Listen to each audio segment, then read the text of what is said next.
So I said I'd reveal the printer I chose in this episode. But, as luck would have it, something unexpected happened. I think you're going to want to see this.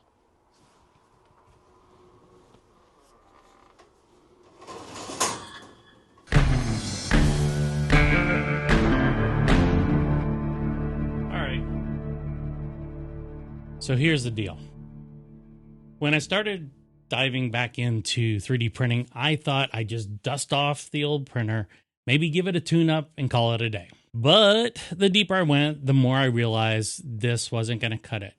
Not for this kind of work that I wanted to do now. So I said my goodbyes, packed it up, put it right back where I found it after sitting for 10 years. Pour one out for the 3D printer. And one for my homies. Now, it's not to say that I won't go back to it.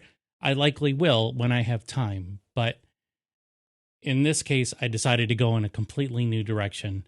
And I'm not revealing the printer just yet, but I'm going to tell you the major decision that I made about how I went about choosing the printer that I did. So instead of getting an enclosed printer, which would have been the easy button, that was easy. I'm repurposing something I already had sitting around, a fully functioning enclosed rack mount cabinet.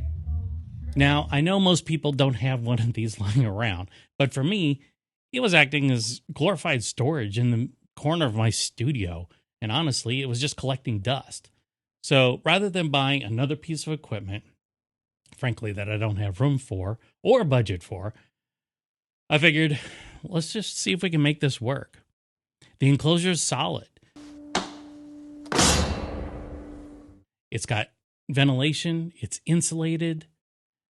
All it needed was a little bit of ingenuity and some DIY-ness, if you follow me. And that's where Apple's HomeKit comes in. Now, if you're not familiar with HomeKit, best way to describe it is it's Apple's version of Google Home or whatever Amazon calls their thing. It's home automation.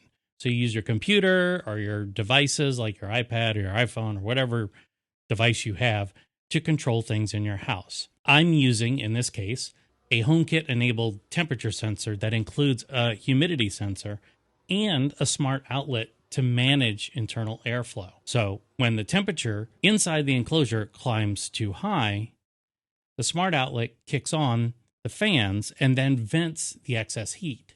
And that's powered mostly by the printer's own output. No external heaters, no constant adjustments, just a little bit of automation doing the heavy lifting. Now, this is not going to be my forever solution. As the business grows, I'll almost certainly outgrow this setup. But for right now, with time and budget both being very tight, it lets me stay focused on making things, not just buying things. Oh, what have you done to me, you son of a... Okay, your total's $257.84. And if you're in the same spot, looking to re-enter the space or level up without overspending, maybe this sparks an idea for you too. Who knows? Now, I do want to address the elephant in the room.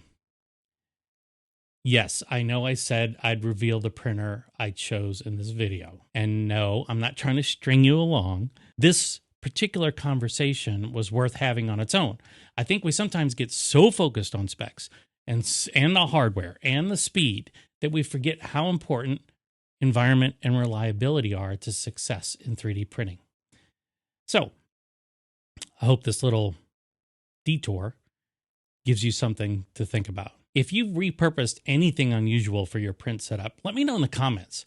I'd love to see how other people are solving problems with creativity. And yes, the reveal is coming, I promise. Next episode, absolutely, cross my heart. So if you haven't already, hit that subscribe button. Give this video a thumbs up, please. It helps YouTube kind of figure out that people like my stuff. And I'll see you in the next one, where I finally unbox the printer and show you how it all fits into this. Thanks for watching. Remember, at the end of the day, we're all 3D printers. Take care.